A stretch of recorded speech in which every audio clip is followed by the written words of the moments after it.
રશ્મિબેન એમ કીધું કે સ્ત્રી પત્ની છે, માં છે, સાસુ છે, બધું છે, બધી જ જવાબદારી પૂરી કરે છે. હું જ્યારથી તને ઓળખું છું ત્યારથી તને એક સફળ એન્કર, સફળ મોડલ, સફળ બ્યુટિશિયન તરીકે મેં જોઈ છે. મેં તને સતત કામ કરતા જોઈ છે. કોઈ પણ ફંક્શન હોય એમાં તારું એન્કરિંગ કે કોઈ પણ રીતે તારો પાર્ટિસિપેટ હોય જ. મેં તને જોઈ છે સતત કામ કરતા. પણ હવેનો સમય એવો છે કે તમારા હસબન્ડ ભરતભાઈના રિટાયરમેન્ટ પછી અને થોડાક હેલ્થ પ્રોબ્લેમને કારણે તમે થોડુંક બધું ઓછું કરી નાખ્યું.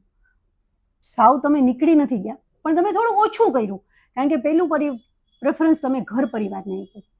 તો ઘર પરિવાર અને કેરિયર બેમાંથી તમે આને પસંદ કર્યું. તમારા મનમાં ક્યાંય કોઈ ખટકો? તમને ક્યારે એવું લાગે છે કે મેં આ નિર્ણય મારો સાચો છે કે ખોટો છે? નિર્ણયને પૂછવા જાય ને તો એવું કહેવાય કે નિર્ણય તો આમ સાચો જ લીધો છે, કેમ કે પરિવાર પહેલા. કેમ કે આપણા શોખ તો જોવા જઈએ તો નાનપણથી ઘણા શોખ, ઘણા સપનાઓ આપણી પાસે હોય છે. દરેક જગ્યાએ પહોંચવું શક્ય નથી હોતું. પણ તો પણ મારી વાત કરું ને તો એક તક મને મળી હતી, એક નહીં આમ તો હજારો તક મને એવી મળી હતી કે હું એ સીડીએ ચડીને ક્યાંય પહોંચી શકતી હતી. પણ દરેક સ્ટેપે મને ક્યાંક વિઘન આવ્યા. મને એવું નથી કે મારા પરિવારના કોઈ વિઘન આવ્યા, પણ કોઈના કોઈ રીતે મને ક્યાંક રોકાણ થઈ ગયું કે ત્યાં હું પહોંચી ન શકી. એટલે મારું જોવા જાઉં ને તો ઘણી બધી વસ્તુ એવી કહેવાય ને કે એક ખૂણામાં દબાવીને સાઈડમાં રાખી દીધી કે ના, હવે મારા માટે આ શક્ય નથી. પરિવારની સાથે સાથે એક સમાજમાં સેવા કરવી એ કોઈ સહેલી વસ્તુ નથી. આજે જ્યારે તમને આટલી તક મળે છે, આટલી જગ્યાએથી લોકો તમને પૂછે છે, તો તમારા માટે એક પ્રાઉડ ફીલ થાય. મને એનો પ્રાઉડ પણ થાય કે લોકો મને યાદ કરે છે, લોકો મને પૂછે છે, મને સ્પેશિયલી બોલાવે છે, આટલી જગ્યાએ ઇન્વિટેશન મળે કે મેમ તમે આવો, એઝ અ ગેસ્ટ આવો, એઝ એ આવો તે આવો. પણ છતાંય ક્યારેક એવું બને છે કે હું નથી પહોંચી શકતી, ત્યારે મને એમ થાય છે કે મને આટલું માન સન્માન મળે છે ને હું લેવા નથી જઈ શકતી. પરિવારની સાથે રહીને જ્યારે આ બધું કરવું પડે છે ને તો પેલા પરિવારને આપણે ધ્યાન દઈએ છીએ કે મારે આમનું પણ ધ્યાન રાખવું પડે છે. ત્યારે મને એક વખત એવું થઈ જાય કે કાશ કોઈક એવું મળે કે ના, થોડી વાર અમે છીએ, તમે ફ્રી, તમે આજે તમને આટલો મોકો મળ્યો છે, આટલો લાવો મળે છે તમને એ પ્લેટફોર્મ પર જવાનો, તો તમે જાઓ. પણ સંજોગ એવા ક્યારેક સાથ નથી જ આપતા, એટલે બધું છોડી જ દેવું પડે છે. મતલબ તમે પરિવારને પ્રેફરન્સ આપ્યું, પણ મનમાં ક્યાંક ખટકો છે કે કદાચ કોકનો સાથ હોત તો મારે જે બધું મૂકવું પડે છે એ ન મૂકવું પડે. કેમ કે એક સેલ્ફ કોન્ફિડન્સ હોય ને એ અમુક પીરિયડ પછી છે ને ઓટોમેટિકલી ઓછો થઈ જાય. પેલા એક સમય એવો હતો કે મને ક્યારેય કોઈ અજાણ્યા હજારોની વસ્તીમાં, લાખની વસ્તીમાં બી કોઈ માઇક આપી દેશે ને, મેમ તમે શું કહો છો, હું ઓન ધ સ્પોટ મારું રજૂ કરી દઈશ. એટલું ટેલેન્ટ અને હોવું જોઈએ. દરેક વ્યક્તિમાં ટેલેન્ટ છે. ઘણી વખત એ ટેલેન્ટ બહાર લાવવા માટેનો એને પ્લેટફોર્મ નથી મળતો. મને એટલી જગ્યાએ મળ્યું અને એટલું ટેલેન્ટ છે, હતું, પણ કોન્ફિડન્સ લેવલ તમારો છે ને હલી જ જાય. એક જગ્યાએ તમને એમ થઈ જાય કે ના, હવે રેવા દે ને, નથી બોલવું. જ્યારે તમારું માઇન્ડથી તમે ફ્રેશ ના હો ને ત્યારે તમે કાંઈ ન કરી શકો. એક સ્ત્રીનું મગજ રસોઈ કરતી હશે ને તો 10 જગ્યાએ ફરતું હશે. રસોઈ કરતી હશે તો એ દૂધ ગરમ થાય છે, હું આ કપડાં લેવાના છે, હું આ ઇસ્ત્રી વાળો આવશે, ઓલી કામવાળી આવવાની છે, આનું જમવાનું બનાવવાનું છે, આજે આનો ફોન આવશે. એમાં આટલા કામ કરતા કરતા વચ્ચે 10 તો ફોન અટેન્ડ કરતા હોય. બરાબર છે. આ પરિસ્થિતિમાં પણ જ્યારે સ્ત્રી બધું હેન્ડલિંગ કરી લે છે ને તો એક સ્ત્રી પોતાની જાતને ક્યારેય નીચી ન સમજે. હું લોકોને એ જ કહું છું, હું સ્ત્રી છું, હું નબળી છું, એવું ક્યારેય નહીં માનવાનું. એક મહિલા દિવસે જ્યારે મહિલાને સન્માન મળે છે ને તો એની જગ્યાએ આપણે આપણી જાતને જ કહીએ, ના, હું પ્રાઉડથી કહું છું કે હું એક સ્ત્રી છું ને, મને મારી જાત ઉપર અભિમાન છે, હું બધી જગ્યાએ પહોંચી વળું છું. હા, સંજોગ સમય ક્યારેક સાથ નથી આપતા ત્યારે મનથી થોડુંક ઓલું થાય, પણ એ પણ જેને કહેવાય ને કે કર્મોને આધીન છે, ઓકે, લેટ ગો કરી દેવાનું, ભૂલી જવાનું. તમે કેરિયરને થોડીક સાઈડ અપ કરીને પણ પરિવાર માટે ખુશ છો. ખુશ છે. 8 માર્ચે બધા એને સન્માન આપે છે, પણ બીજા દિવસે કઈ નહીં, ભૂલી જાય છે. તો શું માત્ર એક દિવસ સન્માન આપવાથી સ્ત્રીઓનું ગૌરવ વધી જાય છે? બધાય સ્ત્રીઓને સન્માન આપે છે, પણ આપણે બધાય સ્ત્રીઓની સ્થિતિ જાણીએ છીએ કે ક્યાંક સ્ત્રી પૂજાય છે તો ક્યાંક ચૂથાઈ પણ છે, ક્યાંક એ આ સ્વતંત્ર છે તો ક્યાંક બંધનમાં પણ છે, ક્યાંક એ પોતાની મરજીથી જીવે છે તો ક્યાંક એને શ્વાસ લેવા માટે પણ પરમિશન લેવી પડે છે.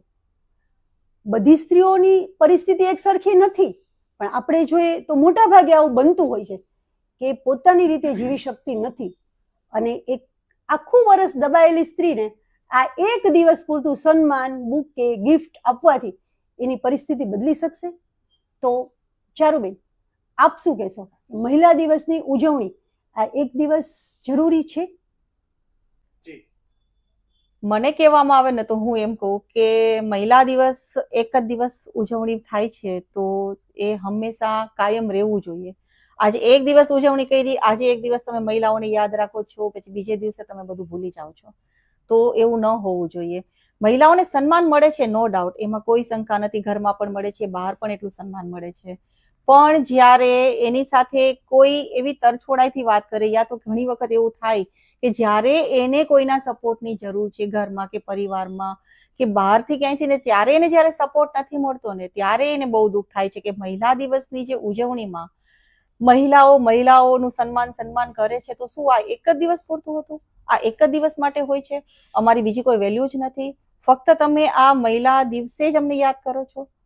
એટલે મને ઘણીવાર એવા વિચાર આવી જાય કે ના, થોડુંક હજી એમાં કાંઈક ખૂટે છે. હા, તો ચારુબેન એમ કીધું કે મહિલા દિવસની ઉજવણી એક દિવસ પૂરતી કરે એ વ્યાજબી ન કહેવાય. તો શિલ્પાબેન, તમે શું કહેશો? હું ચારુ દીદી સાથે એગ્રી છું કે એક દિવસ આ બધું ના હોવું જોઈએ. એવરી ડે એ લોકો મતલબ સ્ત્રીનું સન્માન થવું જોઈએ, ઘરમાં એને એપ્રિસિએશન મળવું જોઈએ. કોઈ પણ કામ કરે છે, વર્ક કરે છે, જોબ કરે છે, એનો સાથ આપવો જોઈએ. ઘરમાં અગર કંઈ બિઝનેસ કરે છે, હું પોતે જ બિઝનેસ કરું છું, તો એમાં મને એપ્રિસિએશન ના મળે તો આપણું બિઝનેસમાં ફોકસ એ રીતે ના રહે, ડાઉન જાય, આપણને કામ કરવાનું મન ના થાય. લાઈક સૌથી વધારે સપોર્ટ આપણા હસબન્ડનો હોવો જોઈએ, છોકરાઓ છે તો છોકરાઓનો હોવો જોઈએ. એવું બધું. આજે હું મારું જ એક્ઝામ્પલ દઉં તો મારો જે સન છે નાનો, હું જ્વેલરી બી બનાવું છું અને બ્યુટિશિયન છું એઝ અ પ્રોફેશન.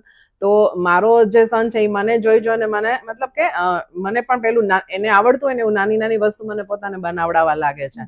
અને એક એક્ઝામ્પલ દઈશ કે લાઈક જમવાનું બનાવ્યું તો આજે રોજ એકદમ સરસ બનતું હોય પણ એ રોજ એ ન કહેવામાં આવે કે આજે બહુ મતલબ તું રોજ સરસ બનાવે છે, અને એક દિવસ અગર જમવામાં કઈ ખૂટ્યું તો એ તરત જ કહેશે કે આજે આમાં આ ઓછું છે એમ.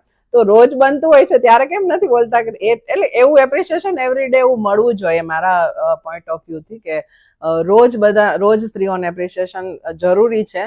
તો જ હા, અને એક દિવસ ઇનફ નથી એના માટે એમ. ઓકે,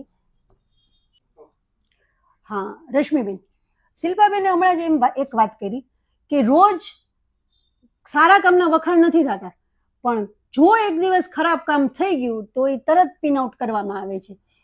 તો એક મહિલા તરીકે આજે મહિલા દિવસ માટે તમે શું કહેશો કે જો સ્ત્રીઓને આ વસ્તુ ખૂચે છે?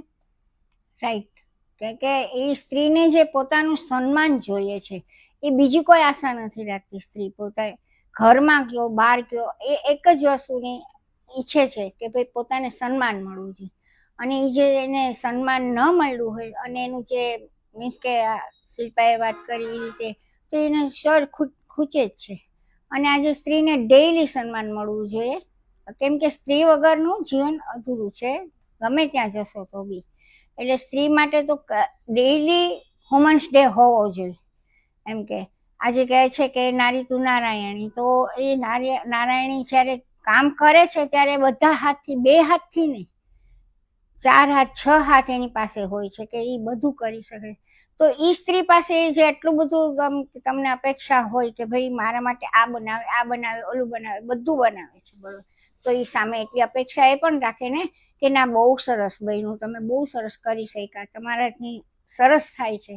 તો આજે સ્ત્રી માટે ડેઈલી સન્માન હોવું જોઈએ. સ્ત્રી વગર જ ઘરે અધૂરું છે અને પેલું કહેવાય કે જીવન પણ અધૂરું છે. બહુ જોઈએ ઘરમાં. પછી મને મારા હસબન્ડનો, મારી દીકરીઓનો મને ખૂબ સપોર્ટ મળ્યો છે, તો હું મારા હસબન્ડ અને મારી દીકરીઓના સપોર્ટથી જ આગળ આવી છું. કેમ કે મને તો કંઈ એટલી બધી ખબર ન પડતી, પણ એમના સપોર્ટથી હું આજે આગળ ઘણી બધી આવી ગઈ છું કે જેથી કરીને આજે મને ખુશી મળે છે કે ભાઈ મને આટલો સપોર્ટ મળ્યો તો સન્માન મળ્યું. બરાબર. સ્વાતિબેન, હમણાં આપણે રશ્મિબેન સાથે વાત કરી. હમ. રશ્મિબેનની એજ વધારે છે, 69 એજ છે. એમનું કેવું એમ છે કે ઘરનો સપોર્ટ જરૂરી છે મહિલાઓની સન્માન માટે અથવા મહિલા દિવસની ઉજવણી માટે. તો તમે આજની જનરેશનના છો, તો મહિલાઓ માટે તમે શું કરશો? મારું જો પૂછવામાં આવે તો મારો વાત એ છે કે કોઈ એક દિવસથી મહિલા દિવસ માટે ઉજવણી થવી એ યોગ્ય નથી. રોજ મહિલા માટે સન્માન થવું જરૂરી છે, પરંતુ એવું નથી કે એને સન્માન કરવાથી, પરંતુ એને 2 શબ્દ પ્રેમથી બોલવામાં આવશે તો પણ એના માટે સન્માન જ છે. પછી એ નાનો માણસ હોય કે મોટો માણસ, પરંતુ કોઈ વ્યક્તિને સન્માન માટે સન્માન કરવું જરૂરી નથી, પરંતુ પ્રેમથી બોલવું પણ જરૂરી છે. મતલબ તમારું કહેવાનું એવું થાય છે કદાચ કે સ્ત્રીઓને ફૂલ કે ગિફ્ટ આપવી જરૂરી નથી. હા, એને ખાલી તમે એમ કહી દો હા. કે તે બહુ કામ કર્યું, કે તારી રસોઈ સરસ છે, કે તું હા. આજે થાકી ગઈ, તો પણ એને સન્માન મળી જાય હા, છે. સન્માન મળી જાય છે. એટલે આપણે સ્ત્રીઓ કદાચ ઘરેણા કે પૈસા પાછળ નથી ભાગતા, નથી ભાગતા, માત્ર સન્માન. સન્માન અને સન્માન આપણને માત્ર એક દિવસ એક જ મળે છે. દિવસ મળે એ છે, આપણને ખટકે છે. ખટકે છે. હા શ્રીજાબેન, સ્વાતિ હમણાં કીધું કે રોજ પ્રેમના 2 શબ્દ એ જ મહિલા દિવસની સાચી ઉજવણી છે. તમારા માટે એ બધું ઇનફ છે કે વર્ષમાં એક દિવસ ઉજવણી ઇનફ છે? તમે શું કહો છો? ના, હું એમ નથી માનતી કે એક દિવસ હોવું જોઈએ મહિલા માટે. મહિલાઓને રોજ રિસ્પેક્ટ કરો એ સાચી વાત છે, પણ જો એક દિવસ પણ અત્યારના જમાનામાં યાદ કરે છે એ એક મોટી વસ્તુ કહેવાય. કે સન્માન આપે તો છે, પહેલા તો એ નથી મળતી. તો આપણે એ કહી શકીએ કે રોજના આપણને ઘરમાંથી કોઈ સન્માન એટલે કે રિસ્પેક્ટથી વાત કરે, કોઈ નાના હોય કે મોટા હોય, આપણને 2 વાક સારા કહીએ એટલે આપણે તરત જ હા પાડી દઈએ છીએ. કોઈ પણ વસ્તુની ના પાડતા નથી, નાનું હોય મોટું હોય. આપણને એમ કહે કે મહિલાઓ બધા જ ક્ષેત્રમાં આગળ વધે છે. કેમ પુરુષોને બધા ક્ષેત્રમાં સન્માન આપવાનું જરૂરી છે, તો લેડીઝને કેમ નહીં? મંતવ્ય જોયા કે મહિલા દિવસ શું છે, સ્ત્રીઓ માટે પરિવાર શું છે, કેરિયર શું છે, બાળકો શું છે.